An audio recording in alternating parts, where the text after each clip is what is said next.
Hello class 6, कैसे हो आप सब लोग। I hope you all are fine. देखिए, अभी तक हमने इससे पहले वाले वीडियो में देखा था ऑर्गेनाइजेशन ऑफ डेटा, है ना, जिसमें हमने टैली मार्क वाले, देखिए इस टाइप के जो सम्स थे ना, उनको हमने लाइक अ ग्रुप में करके फिर हमने उसको टैली मार्क करना सीखा था, है ना। आपको भी याद होगा।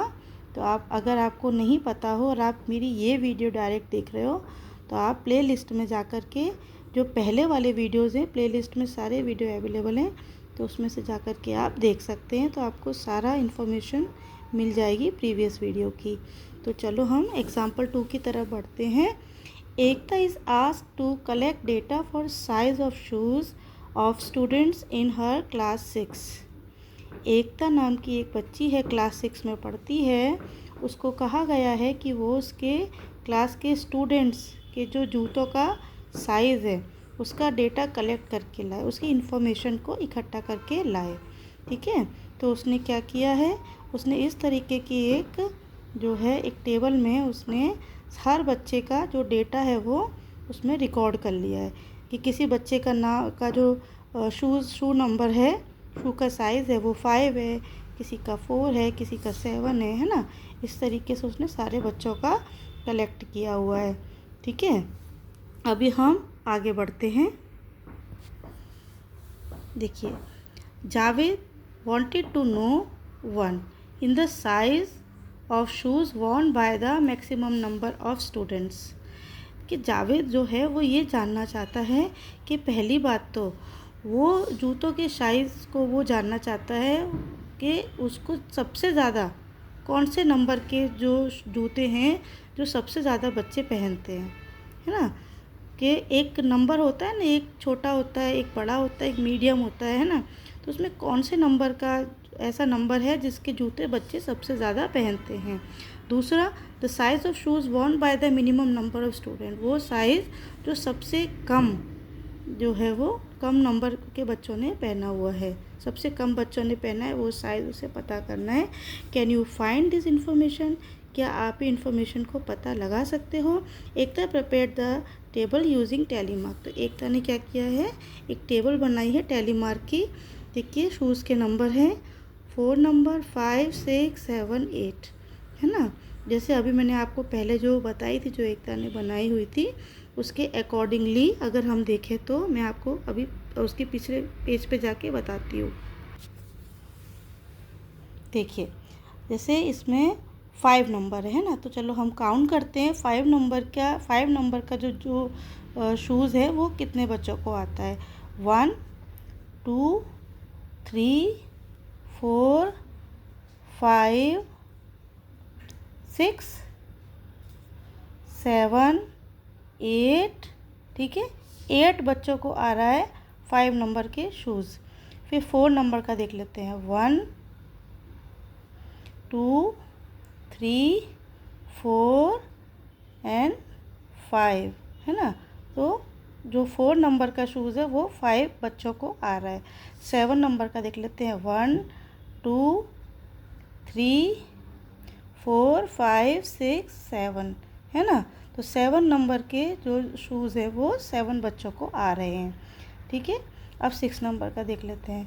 1 2 3 4 5 6 7 8 9 10, ठीक है। यानी कि 6 नंबर के शूज़ जो हैं वो 10 बच्चों को आ रहे हैं। अभी हम 8 नंबर का देख लेते हैं। देखिए, इसमें नहीं है, इस ग्रुप में है 1 और ये एक है 2।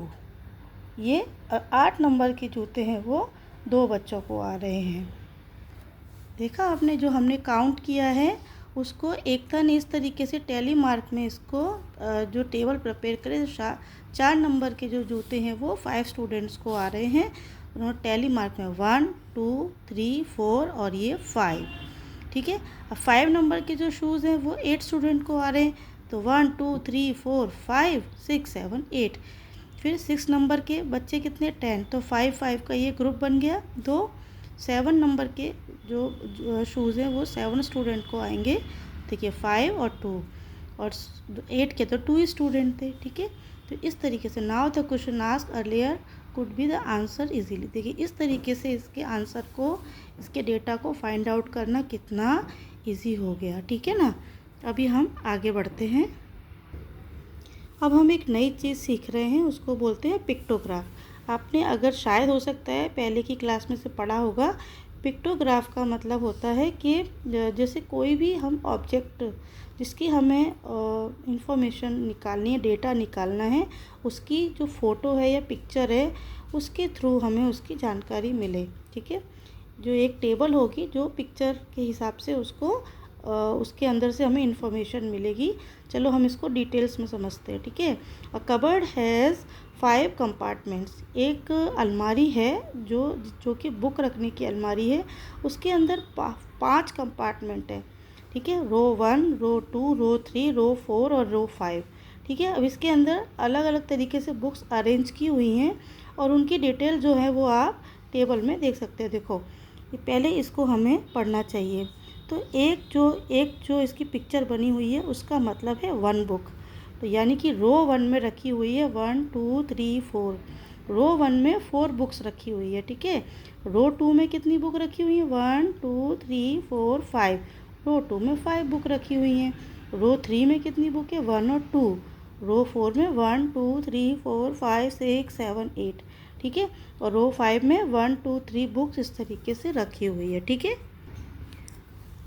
विच row has the greatest number of books. अब आपको ये पता लगाना है कि कौन सी रो में सबसे ज़्यादा बुक्स रखी हुई हैं। Which row has the least number of books, और सबसे कम बुक है वो कौन सी रो में रखी गई। Is there any row which does not have any book, या कोई ऐसी रो भी है जिसमें कोई बुक नहीं रखी हुई है। You can answer this question by just studying the diagram. The picture visually help you to understand this data. This is a pictograph. कि आप इसको जस्ट देखकर ही आपको जो है उसके सवालों के जवाब मिल जाएंगे। और इस तरीके से इसको पिक्चर को विजुअल करके हम जो डेटा हम फाइंड आउट करते हैं उसको बोलते हैं pictograph. A pictograph represents data through picture of object. It helps answer the question on the data at the glance. Pictograph जो होता है वो जो होता है किसी भी चीज़ की फ़ोटो को और उसकी फ़ोटो के द्वारा जो होता है उसकी इंफॉर्मेशन को हमारे सामने रिप्रेजेंट करता है। ये हेल्प करता है किसी भी जो मतलब जो हमको आंसर दिए हुए होते हैं, इंफॉर्मेशन दी हुई होती है, उसको हमको क्लियर करने में ये हमको हेल्प करता है पिक्टोग्राफ। चलिए मैं आपको ये जो पिक्टोग्राफ है वो एक बार समझा देती हूँ। देखिए हमसे पहले सवाल में क्या पूछा था कि कौन सी रो में सबसे ज़्यादा बुक रखी गई है। तो आप देखिए आपको इसमें से रो 4 में सबसे ज़्यादा बुक दिखाई दे रही है ना, तो इसका आंसर आप क्या लिखोगे, रो 4 मतलब there are 8 books in the row 4, ठीक है। और सबसे कम बुक किस में है, रो 3 में। तो आप देखिए इसके पिक्टोग्राफ का हमें यही फ़ायदा मिलता है कि हमें सिस्टमेटिकली मैनर में हमें सारी चीज़ें हमको जो सिर्फ पिक्चर को देखने से ही हमको पता चल जाता है। ये फ़ायदा होता है पिक्टोग्राफ का, ठीक है। ओके, अभी आगे वीडियो में हम जानेंगे इंटरप्रिटेशन ऑफ द पिक्टोग्राफ के बारे में। तब तक आप इस वीडियो को अच्छे से देखिए और पिक्टोग्राफ का जो ओवरव्यू है, आई होप कि आपको ये अच्छे समझ में आया होगा और अच्छा लगा हो। तो आप इसको लाइक कर सकते हो, चैनल को सब्सक्राइब करो और किसी अपने फ्रेंड्स के साथ शेयर कर सकते हैं। Till then bye bye.